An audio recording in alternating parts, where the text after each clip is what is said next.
నమస్కారం, welcome to C news. వార్తలు చదువుతుంది మీ మాధురి. బులెటిన్ లో ముందుగా హెడ్లైన్స్ చూద్దాం.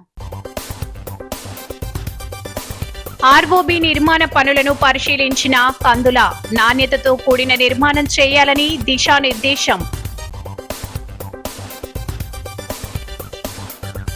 వైసీపీ ఎమ్మెల్సీ అనంతబాబు బెయిల్ రద్దు, ఉత్తర్వులు వెల్లడించిన ప్రత్యేక న్యాయస్థానం. జీజీహెచ్ లో ఘనంగా నర్సుల దినోత్సవ వేడుకలు, ఫ్లోరెన్స్ నైటింగేల్ విగ్రహ ఆవిష్కరణ, నర్సులకు సన్మానం.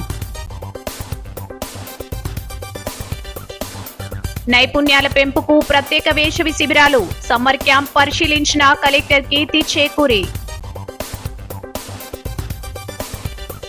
20వ దేశవ్యాప్తంగా మెడికల్ షాపుల సమ్మె, కెమిస్ట్ అండ్ డ్రగ్గిస్ట్ అసోసియేషన్ వెల్లడి.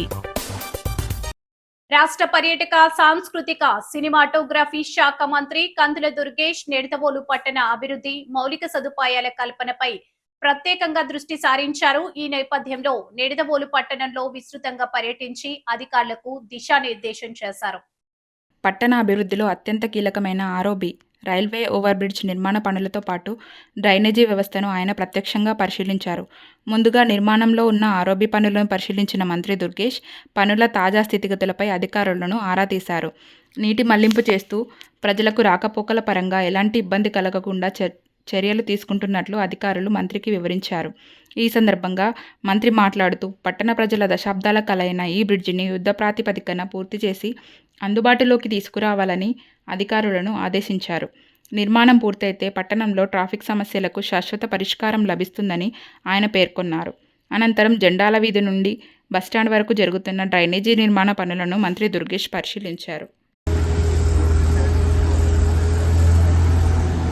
కాకినాడకు చెందిన దళిత డ్రైవర్ వీధి సుబ్రహ్మణ్యం హత్య కేసులో వైఎస్ఆర్ కాంగ్రెస్ పార్టీకి చెందిన ఎమ్మెల్సీ అనంత ఉదయ భాస్కర్ అనంతబాబుకు గతంలో సుప్రీంకోర్టు ఇచ్చిన బెయిల్ ను రద్దు చేస్తూ రాజమహేంద్రవరం ప్రత్యేక న్యాయస్థానం బుధవారం ఉత్తర్వులు జారీ చేసింది.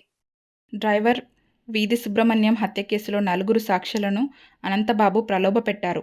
తనకు అనుకూలంగా సాక్ష్యం చెప్పకపోతే చంపుతానని బెదిరించారు. బాధితుల ఫిర్యాదు మేరకు కాకినాడ జిల్లా సర్పవరం పోలీసులు ఏప్రిల్ 24న అనంతబాబును అరెస్ట్ చేశారు. ప్రస్తుతం రాజమహేంద్రవరం సెంట్రల్ జైలులో రిమాండ్ ఖైదీగా ఉన్నారు. హత్య కేసులో బెయిల్పై ఉంటూ సాక్షులను బెదిరించడాన్ని తీవ్రంగా పరిగణించిన కోర్టు ఆధారాలతో నిరూపణ కావడంతో బెయిల్ రద్దు చేసింది. పోలీసుల తరపున ప్రత్యేక పబ్లిక్ ప్రాసిక్యూటర్ ముప్పాల సుబ్బారావు వాదనను వినిపించారు. బెయిల్ రద్దుతో హత్య కేసు విచారణ పూర్తయ్యే వరకు అనంతబాబు జైలులోనే ఉండనున్నారు. ఈ నెల 20 నుంచి డ్రైవర్ సుబ్రహ్మణ్యం హత్య కేసు రెగ్యులర్ విచారణ ప్రారంభించినట్లు న్యాయస్థానం తెలిపింది. 12 మంది సాక్షులను 26వ తేదీ వరకు విచారించాలని, వారికి భద్రత కల్పించాలని పోలీసులు ఆదేశించారు. వాళ్ళందరూ కూడా ఎక్సార్షన్, ఎస్సీ/ఎస్టీ కేసు, ఈ యొక్క ప్రలోభాలకు పెట్టడానికి పూనుకున్న కేసు, ఇవన్నీ కేసులు వాళ్ళ మీద ఉన్నాయి. దాని ప్రాతిపదికగా సుప్రీంకోర్టు యొక్క తీర్పును ఉల్లంఘించారు, నిబంధనలు ఉల్లంఘించారు. కాబట్టి అనంతబాబుకి హత్య కేసులో ఇచ్చిన బెయిల్ను రద్దు చేయమని చెప్పేసి పిటిషన్ వేసి ఆధారాలతో సహా న్యాయస్థానంలో వాదించడం జరిగింది. మా యొక్క వాదనలు విన్నటువంటి న్యాయమూర్తి గారు ఈరోజు తీర్పు చెప్పారు. ఈరోజు తీర్పు ఏంటంటే, ఏదైతే మేము చెప్పామో సాక్షులను ప్రభావితం చేశారు, భయపెట్టారు, ప్రలోభాలకు గురి చేశారు, ఇలాగైతే స్వేచ్ఛగా ఈ హత్య కేసు విచారణ జరిగే అవకాశాలు లేవు. కాబట్టి అతన్ని జైల్లోనే ఉంచి కేసు విచారణ జరపాలని ఏదైతే మేము కోరామో మా వాదనను అంగీకరించారు. ఆయనకి ఇచ్చినటువంటి మర్డర్ కేసులో, హత్య కేసులో ఇచ్చిన బెయిల్ని రద్దు చేశారు. రద్దు చేసి ఆయన ఏదైతే సాక్షులను ప్రభావితం చేయడానికి సర్పవరం పోలీస్ స్టేషన్లో నమోదు చేశారో ఆయన దాంట్లో బెయిల్ వేసుకున్నాడు. ఆ బెయిలు మళ్ళీ దాని మీద నిర్ణయించడానికి 15వ తారీఖు వేశారు. ఈ మధ్యకాలంలో ఈ నెల 20వ తేదీ నుంచి సుప్రీంకోర్టు త్వరితగతిన ఈ కేసును విచారణ జరపాలని ఆదేశాలు ఇచ్చింది. నవంబర్ 30వ తారీఖు లోపల తీర్పు చేయాలని చెప్పింది. అలానే ప్రాసిక్యూషన్ తరఫున 3 నెలల్లో సాక్షులందరినీ 87 మందిని పెట్టాలని ఇచ్చింది. అలా తర్వాత 2 నెలల్లో ముద్దాయిల తరఫున సాక్షులను పెట్టుకోమని ఇచ్చింది. ఇవన్నీ కూడా నవంబర్ 30వ తారీఖు లోపు అయిపోవాలి, ఆ రోజు తీర్పు చెప్పేయాలా ముందుగా అని చెప్పి దాని ప్రకారం ఈ నెల 20వ తేదీ నుంచి కేసు విచారణ ప్రారంభమవుతోంది. ప్రభుత్వ సాధారణ బోధన ఆసుపత్రి జీజీహెచ్ రాజమహేంద్రవరంలో అంతర్జాతీయ నర్సుల దినోత్సవ వేడుకలు ఘనంగా నిర్వహించారు. రాజమహేంద్రవరం సిటీ ఎమ్మెల్యే ఆదిరెడ్డి శ్రీనివాస్ ఆసుపత్రి ఆవరణలో మాతృమూర్తి ఫ్లోరెన్స్ నైటింగేల్ విగ్రహ ఆవిష్కరణ చేశారు. ఈ కార్యక్రమానికి ముఖ్య అతిథిగా హాజరైన ఎమ్మెల్యే ఆదిరెడ్డి శ్రీనివాస్ మాట్లాడుతూ ఫ్లోరెన్స్ నైటింగేల్ మాతృమూర్తి విగ్రహాన్ని ప్రభుత్వ ఆసుపత్రి ఆవరణలో ఆవిష్కరించడం ఒక మంచి అవకాశమని పేర్కొన్నారు. ప్రభుత్వ ఆసుపత్రిలో వైద్య సేవలు అందిస్తున్న నర్సింగ్ మాతృమూర్తులందరికీ అంతర్జాతీయ నర్సుల దినోత్సవ శుభాకాంక్షలు తెలియజేశారు. ప్రాణాలను కాపాడే ప్రతి చేతు వెనుక ఒక నర్సు సేవ ఉంటుంది అనే మాట అక్షర సత్యమని, సమాజ ఆరోగ్య రక్షణలో నర్సుల పాత్ర అపారమైనదని, వైద్య సేవలో వైద్యులు ఎంత ముఖ్యమో రోగులకు ధైర్యం చెప్పే నర్సులు అంతకంటే గొప్పవారని కొనియాడారు. GGH superintendent doctor Rajasekhar Kennedy మాట్లాడుతూ నర్సింగ్ సేవలు వైద్య రంగానికి వెన్నెముక లాంటివని పేర్కొన్నారు. ఈ సందర్భంగా నర్సింగ్ సూపరింటెండెంట్లు N Prabhavathi, C Kiranmayi, head nurse B Jyothi, ప్రజాప్రతినిధులు, వైద్యులు, నర్సింగ్ అధికారులు, దేశరెడ్డి బలరామనాయుడు అధికారులు తదితరులు పాల్గొన్నారు. నర్సెస్ డే సందర్భంగా రాజమహేంద్రవరం గవర్నమెంట్ హాస్పిటల్లో మిస్ ఫ్లోరెన్స్ నైటింగేల్ ఆ మాతృమూర్తి యొక్క విగ్రహాన్ని ఆవిష్కరించుకోవడం జరిగింది. అలాగే ఇక్కడ ఉన్న రాజమహేంద్రవరం హాస్పిటల్లో సేవలు అందిస్తున్న ఈ యొక్క నర్సెస్ అయిన మాతృమూర్తులందరినీ కూడా అభినందిస్తూ వారు పెట్టుకున్న సమావేశంలో పాల్గొనడం జరిగింది. నాతో పాటు ఉన్నతాధికారులు, కూటమి నాయకులు. నర్సెస్ యొక్క సేవని మరవలేనిది, చాలా పవిత్రమైనది. అలాగే ప్రాణాన్ని కాపాడే ప్రతి డాక్టర్ ఒక చెయ్యి వెనకాల వారి యొక్క నర్సెస్ ఒక చెయ్యి లేనిదే కార్యక్రమం జరగదు. అలాంటి ఒక పవిత్రమైన బాధ్యత కలిగిన వృత్తిలో ఉన్నవారు ఎంతో కష్టపడతా ఉన్నారు. ఈ రాజమహేంద్రవరం హాస్పిటల్ పరంగానే చూసినట్లయితే వైఎస్ఆర్సీపీ ప్రభుత్వం దిగిపోయే చివరాఖరి రోజున ఈ హాస్పిటల్ ఒక ఓపీ 400 నుంచి 500 ఉండేది ఒక రోజులో. కానీ ఈ రోజున కూటమి ప్రభుత్వం అధికారంలోకి వచ్చిన తర్వాత ఈ రోజు ఒక రోజు ఓపీ 1600 నుంచి 1800 ఉంది. ఓ పక్కన అర్బన్ హెల్త్ సెంటర్స్లోని సంఖ్య పెరుగుతూ ఉంది, ఇక్కడ సంఖ్య పెరుగుతూ ఉంది. అంటే కారణం ప్రజలకి ఇక్కడ ఉన్న వ్యవస్థ పైన నమ్మకం, విశ్వాసం. అంటే 3 రెట్లు పెరిగింది అని అంటే ఇక్కడున్న నర్సెస్ అందరి యొక్క కృషిని మనం గుర్తించాలి. తప్పకుండా వారందరి పట్ల ప్రభుత్వం చాలా బాధ్యతగా ఉంది. రాబోయే రోజుల్లో కూడా ఆ యొక్క పవిత్రమైన వృత్తి ఏదైతే ఉందో ఆ వృత్తిలో వారంతు సేవ అందించాలని, వారికి ఏ కష్టం వచ్చినా ప్రభుత్వం ఆ కష్టాలు తీర్చడానికి ఎప్పుడు కూడా మున్ముందు ఉంటుందని కూడా తెలియచేసుకుంటూ అందరికీ ధన్యవాదాలు. ప్రభుత్వ పాఠశాలల విద్యార్థుల్లో భాషపై పట్టు, పఠన సామర్థ్యం పెంపు కోసం ప్రత్యేక వేసవి శిబిరాలు నిర్వహిస్తున్నట్లు, ఆ దిశలో విద్యార్థులు ప్రత్యేక వేసవి శిక్షణ కార్యక్రమాల్లో పాల్గొనేలా పర్యవేక్షణ చేయాలని జిల్లా కలెక్టర్ కీర్తి చేకూరి ఆదేశించారు. రాజమండ్రి రూరల్ పరిధిలోని హుకుంపేట్ మండల ప్రజా పరిషత్ ప్రాథమిక పాఠశాలను కలెక్టర్ సందర్శించి అక్కడ జరుగుతున్న సమ్మర్ క్యాంప్ తరగతులను, అంగన్వాడీ కేంద్రాన్ని పరిశీలించారు. ఈ సందర్భంగా కలెక్టర్ కీర్తి చేకూరి విద్యార్థులతో డిక్టేషన్ చెప్పించి రాయించగా భాషపై పట్టు సాధించడం ఎంతో ముఖ్యమని పేర్కొన్నారు. 3, 4 తరగతుల విద్యార్థుల్లో సరైన పఠన సామర్థ్యం లోపిస్తున్నట్టు, అలాంటి విద్యార్థులకు ప్రత్యేక వేసవి శిబిరాల ద్వారా అదనపు బోధన నిర్వహించాలని ఉపాధ్యాయులకు సూచించారు. కొంతమంది పిల్లలకు ఆధార్ నెంబర్లు లేవని తెలుసుకున్న కలెక్టర్ 5 ఏళ్లలోపు ప్రతి చిన్నారికి బ్లూ ఆధార్ ఉండేలా చర్యలు తీసుకోవాలని సూచించారు. 5 ఏళ్లలోపు పిల్లలకు వేలిముద్రలు, ఐరిస్ స్కాన్ అవసరం లేకుండా కేవలం ఫోటోతోనే నమోదు ప్రక్రియ పూర్తి చేస్తారని వివరించారు. కలెక్టర్ వెంట జిల్లా పాఠశాల విద్యాశాఖ అధికారి K Vasudevarao, MPDO K Sunil Armstrong తదితరులు పాల్గొన్నారు.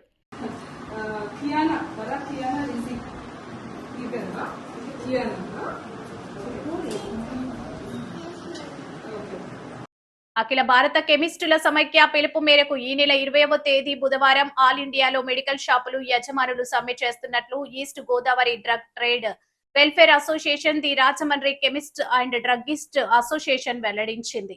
ఈ మేరకు స్థానిక కృష్ణానగర్లో ఉన్న అసోసియేషన్ హాల్లో బుధవారం జరిగిన మీడియా సమావేశంలో అధ్యక్షుడు ఆర్ శ్రీనివాసరావు, గౌరవ అధ్యక్షుడు బలభద్ర వెంకట్రాజు రాజా, రాజమండ్రి అధ్యక్షుడు పిల్లబాల మాట్లాడారు. వారు మాట్లాడుతూ ఆన్లైన్లో మందుల అమ్మకాలను నిలిపివేయాలని, కార్పొరేట్ సంస్థల అధిక డిస్కౌంట్లను నిలిపివేయాలని, నకిలీ మందుల అమ్మకాన్ని నివారించాలనే డిమాండ్తో ఈ నెల 19వ తేదీ అర్ధరాత్రి నుంచి 12వ తేదీ అర్ధరాత్రి వరకు మెడికల్ షాపులు, హోల్సేల్ అండ్ రీటైల్ బంద్ చేస్తున్నట్లు తెలిపారు. జిల్లా వ్యాప్తంగా 2250 మెడికల్ షాపులు ఉన్నాయని, అవన్నీ బంద్ చేస్తారన్నారు. నగరంలోని 4 ప్రధాన కూడళ్లలో 4 దుకాణాలు తెరిచి మందుల విక్రయం విషయంలో ప్రజలకు ఇబ్బంది కలగకుండా సహకరిస్తామని వివరించారు. ఆ రోజు ఆనం కళాకేంద్రం నుంచి దేవిచౌక్ వరకు ర్యాలీ నిర్వహించి అక్కడ మానవహారం నిర్వహిస్తామని తెలిపారు. ఇతర ప్రతినిధులు Pindi Ganapathi, K Srinivasarao, CH Phanindra, Y Leeladhar, Krishna Gupta, Veerababu, Krishna Chaitanya తదితరులు పాల్గొన్నారు. ఈరోజు ఈ సమావేశం ఏర్పాటు చేయడం ముఖ్య ఉద్దేశం మా ఆల్ ఇండియా సంఘం పిలుపు మేరకు మా స్టేట్ సంఘం ఆదేశాల నిమిత్తం రేపు మే 20వ తారీఖున కొన్ని ప్రధానమైన డిమాండ్స్తో మేము బంద్ అనేది పార్టిసిపేట్ చేయడం జరుగుతుంది. దాంట్లో ప్రధానమైన డిమాండ్ ఏంటంటే ఆన్లైన్లో మందుల అమ్మకం నిలిపేయాలనేది. దానివల్ల ఏంటంటే రకరకాల దుష్ఫలితాలు రావడంతో ప్రజలు అసౌకర్యం కలగడం, దానివల్ల ట్రేడ్ మీద కూడా ఆ మచ్చ రావడం, ఇవన్నీ ఉండడం వలన ఈ ఆన్లైన్ మందులు అమ్మకాన్ని నిలిపేయాలని చెప్పడం ఒకటి.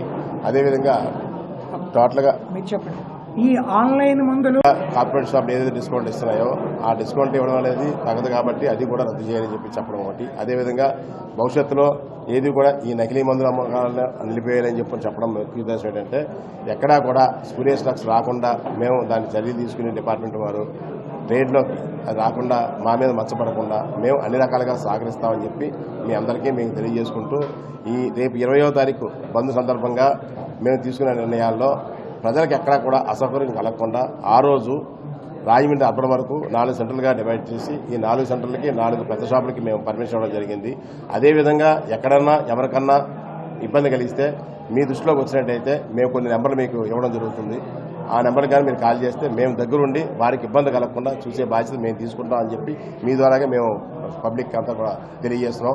మండలాల వైజ్ కూడా ప్రతి మండలానికి ఒక్కొక్క షాపు మేము ఏర్పాటు చేస్తాం. మండలాలకు కూడా ఎక్కడ ఇబ్బంది కలగకుండా. కానీ ఏది ఏమైనా ఆల్ ఇండియా పిలుపు మేరకు పూర్తి బంద్ అనేది మంగళవారం రాత్రి 12 గంటల నుంచి బుధవారం రాత్రి 12 గంటల వరకు ఈ పూర్తి బంద్ మేము పాటిస్తామని చెప్పి మీ ద్వారాగా పబ్లిక్ తెలియజేస్తున్నాం. Thank you sir. స్థానిక 44వ ward Mallikarjuna Nagar jail border లేని నగర పాలక సంస్థ ప్రాథమిక పాఠశాల ఆవాస ప్రాంతంలో బడి పిలుస్తుంది ఎన్రోల్మెంట్ డ్రైవ్ లో తూర్పు గోదావరి జిల్లా విద్యాశాఖ అధికారి కంది వాసుదేవరావు పాల్గొన్నారు. రాజమహేంద్రవరం అర్బన్ పాఠశాలలో ప్రవేశాలకు నిర్దేశించబడిన బడి పిలుస్తోంది కార్యక్రమానికి మంచి స్పందన లభిస్తోందని జిల్లా విద్యాశాఖ అధికారి కంది వాసుదేవరావు అన్నారు. గత వారం రోజులుగా అర్బన్లో ఎన్రోల్మెంట్ ముమ్మరంగా జరుగుతోందని, తల్లిదండ్రుల నుండి మంచి స్పందన లభిస్తోందని అన్నారు. సిటీ ఎమ్మెల్యే ఆదిరెడ్డి శ్రీనివాస్ కూడా తమ సహకారం పూర్తిగా అందజేస్తామని తెలిపి రేపటి నుండి వారం రోజుల పాటు అన్ని డివిజన్ల ఇన్ఛార్జీలు పెద్దలతో కలిసి ప్రభుత్వ పాఠశాలలో అడ్మిషన్లు పెంచేందుకు తాను కూడా డ్రైవ్లో పాల్గొంటానని తెలపడం సంతోషదాయకం అన్నారు. అర్బన్ ఎంఈఓ ఎంవీఎం సుబ్రహ్మణ్యం, 44వ ward in-charge Javvadi Vijayalakshmi, P Veerabhadram, సిఆర్ఎంటీలు జయంతి శాస్త్రి, పబ్బినీడి ప్రసాద్లు పాల్గొన్నారు. వైఎస్ఆర్టీయూసీ జిల్లా అధ్యక్షులు సప్ప ఆదినారాయణ పర్యవేక్షణలో మాజీ ఎంపీ వైఎస్ఆర్ కాంగ్రెస్ జాతీయ అధికార ప్రతినిధి మార్గారి భరత్రామ్ జన్మదిన వేడుకలు గోకవరం బస్టాండ్ సమీపంలోని సౌత్ ఇండియా షాపింగ్ మాల్ వద్ద ఘనంగా జరిగాయి. ఈ కార్యక్రమంలో వైఎస్ఆర్ కాంగ్రెస్ పార్టీ కార్యకర్తలు, నాయకుల సమక్షంలో కేక్ కటింగ్ జరిగింది. అనంతరం 1000 మందికి చల్లని కూల్ డ్రింక్ పంపిణీ చేశారు. వైఎస్ఆర్ కాంగ్రెస్ 36వ డివిజన్ ఇన్ఛార్జ్ నందం స్వామి, 39వ division in-charge Lankaprasad, trade union city అధ్యక్షులు Dadi Gauri Shankar, YSR social media Kommu Durgarao, trade union నాయకులు నగరబోయిన శ్రీనివాస్ సమిష్టిగా భరత్రామ్ జన్మదిన వేడుకలను విజయవంతంగా నిర్వహించారు. ఈ కార్యక్రమంలో యువజన భాగం అధ్యక్షులు బిల్డర్ చిన్న, కట్కం చిన్న, గుడివాడ అప్పారావు, శివరామకృష్ణ, నరసింహ, నాని, శివ, ప్రసాద్ తదితరులు పాల్గొన్నారు.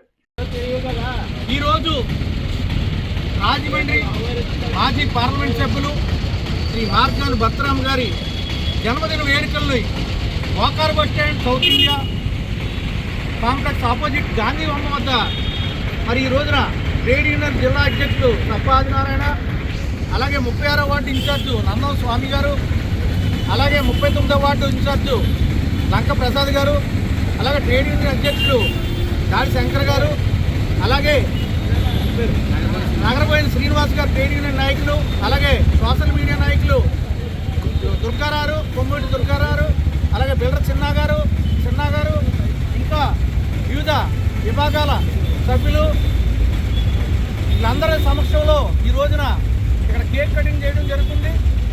అంతేకాకుండా వచ్చిన ప్రజలకు డ్రింక్ బాటిల్స్ కూడా వితరణ చేయడం జరుగుతుంది.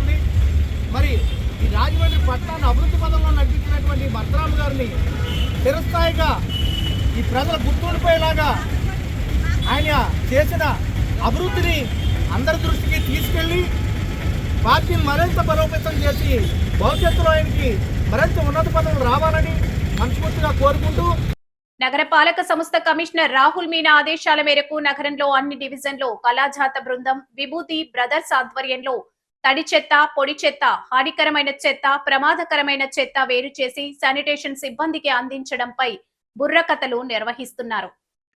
మున్సిపాలిటీ వారికి అందించే తడి చెత్త ఆకుపచ్చ డబ్బాలోను, పొడి చెత్త నీలిరంగు డబ్బాలోను, ప్రమాదకరమైన చెత్త ఎర్ర డబ్బాలోను, హానికరమైన చెత్త నల్ల డబ్బాలోను వేసి మున్సిపాలిటీ వారికి అందించాలని ప్రజలకు వివరిస్తూ కళాజాత ద్వారా వీధి నాటిక, జానపద గీతాలు, హాస్యవల్లరి వంటి కార్యక్రమాలతో విభూతి బ్రదర్స్ చైతన్యం కలిగిస్తున్నారు.